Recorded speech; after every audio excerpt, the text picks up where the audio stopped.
এই হচ্ছে আমাদের প্রাচীন ঘুঘু বাড়ি। আর এই বাড়ি কিন্তু 1 থেকে 150 বছর পুরনো। তো দেখো আজকে তোমাদের এই বাড়িটাই আমি ঘুরে দেখাবো। তো গেট দিয়ে ঢুকতেই দেখো ওপরে একটা আশফল গাছ রয়েছে, কিন্তু আশফল গাছটা আমাদের নয়, পাশের বাড়ির। তো আর গেট থেকে ঢুকেই আমাদের সামনে পড়বে একটা বড় উঠোন। আর উঠোনে রয়েছে একটা গ্যারেজ ঘর। গ্যারেজ ঘরে বাইক সাইকেল এসব রাখা হয়। আর পাশেই রয়েছে আমাদের এই বিখ্যাত দুর্গা মন্দির। হ্যাঁ, এই মন্দির কিন্তু খুবই পুরনো। আর এই মন্দিরেই প্রায় 60 থেকে 70 বছর আগে দুর্গাপুজো হতো। প্রচুর ধুমধাম করে অনেক লোক আসতো দেখতে বাইরে বাইরে থেকে। আর এখনও এই দুর্গাপুজোর জন্যই আমাদের বাড়ির সবাই এক ডাকে চেনে। মন্দিরের পাশ থেকে দেখো কত সুন্দর থানকুনি পাতার গাছ হয়েছে। এগুলোকে আমার শাশুড়ি মাই লাগিয়েছিলেন, একটা দুটো লাগিয়েছিলেন, এখন বৃষ্টিতে এত হয়ে গেছে। আর তার পাশ দিয়ে কুমড়ো শাক, উচ্ছে গাছ, আরও লঙ্কা গাছ, অনেক গাছ বেরিয়েছে। আর দেখো এই অপরাজিতা গাছটা কি সুন্দর মন্দির বেয়ে ওপরে উঠে গেছে। আর প্রচুর ফুল হয়। সকালে আমার শাশুড়ি মা পেরে পুরো দিয়ে পুজো দেয়। চলো তোমাদের মন্দিরটার ভেতরটা একটু ঘুরে দেখাই। আর দেখো মন্দিরের ভেতরে কত জল জমে গেছে। এখন কোনো ঠাকুর নেই মন্দিরে। আমাদের এখন আর দুর্গা পুজো হয় না, কিন্তু কালী পুজোটা হয়।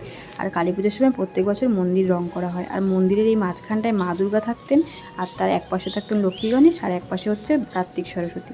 চলো মন্দির থেকে আমি এখন নিচে নেমে গেছি। নিচে নেমে গেলে এই সাইড দিয়ে আমাদের ঘরে যেতে হয়। আর নিচে দেখো কত জল জমে গেছে, যেহেতু বৃষ্টি হয়েছে তাই।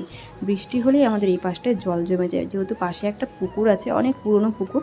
ওর জন্য জলটা পাস হওয়ার জায়গা নেই। আর এখান দিয়ে জন্য ইট পেতে রাখা আছে, ইট দিয়ে আমাদের ঘরে যাতায়াত করতে হয়। তো এই দেখো আমাদের সদর দরজা, আর এইটা হচ্ছে আমাদের নিচের ঘর। আর এখান দিয়ে সদর দরজা দিয়ে সোজা চলে গেলে বাঁদিকে পড়বে আমার ছোটো কাকাদের ঘর, আর ডান দিকে দিকটা মেজো জেঠুদের ঘর। তারপর সিঁড়ি দিয়ে এখন চলে যাচ্ছি ওপরে। আর সামনেটা দেখো কতটা জল জমে গেছে, যেহেতু প্রচুর বৃষ্টি হয়েছে ওই জন্য। আর একটু বৃষ্টি হলে এখানটায় জল জমে যায়। আর এই সিঁড়ি দিয়ে এখন চলে যাচ্ছি ওপরের দিকটাতে। দেখো ওপরে দেখো এই বাদিকটায় রয়েছে আমার শ্বশুর শাশুড়িমার ঘর, মানে আমাদের ওপরের ঘর। আর এই হচ্ছে উপরের ঘরে এখন গেটটা টানা রয়েছে, এখনও খুললাম না। আর এটা হচ্ছে আমাদের নিচের ছাদ। আর এদিকে ডান দিকে ঘুরে এখান দিয়েও সিঁড়ি দিয়ে একটু উঠে গেলে বড় জেঠুদের ঘর। যেহেতু ওনারা কেউ ঘরে নেই তাই আর তোমাদেরকে দেখালাম না। এই দেখো হচ্ছে আমাদের নিচের ছাদটা দিয়ে ঢুকলেই বেশ এরকম। আর এটা হচ্ছে ছাদের ওপর দিয়ে ভিউটা। ওই হচ্ছে আমাদের ওপরে ছাদ, ওপরে একটা ছাদ আছে। আর এই দেখো আশপাশটা পুরো গাছপালায় ভরা। আর সূর্যটা দেখো কত সুন্দর লাগছে। একটু আগে কিন্তু বৃষ্টি হচ্ছিলো, এখন আবার রোদ উঠে গেছে। আর এই দেখো হচ্ছে আমাদেরকে যে আশফল গাছটা দেখাচ্ছিলাম না, এই হচ্ছে সেই আশফল গাছটা। আর এই হচ্ছে একটা তুলসী মন্দির, এখানে আমার শাশুড়ি মা এখানে জল দেন রোজ। আর এই হচ্ছে একটা কুমড়ো শাক, দেখো কুমড়ো গাছ হয়েছে কত বড়, পুরো নিচ থেকে ছাদ অব্দি উঠে এসছে। আর দেখো আশফল গাছটা, আশফলগুলো কত সুন্দর হয়েছে। পুরো গাছটা মনে হচ্ছে ঝুঁকে গেছে, দেখে কিন্তু মনে হচ্ছে অনেকটাই কাছে, কিন্তু এটা না। ইচ্ছে করছে পারতে, কিন্তু পারতে গেলে যদি পাটা ফসকে যায় না পুরো নিচে চলে যাবো, তাই আর ভয়ে মানে সাহস হচ্ছে না আর কি পাড়ার।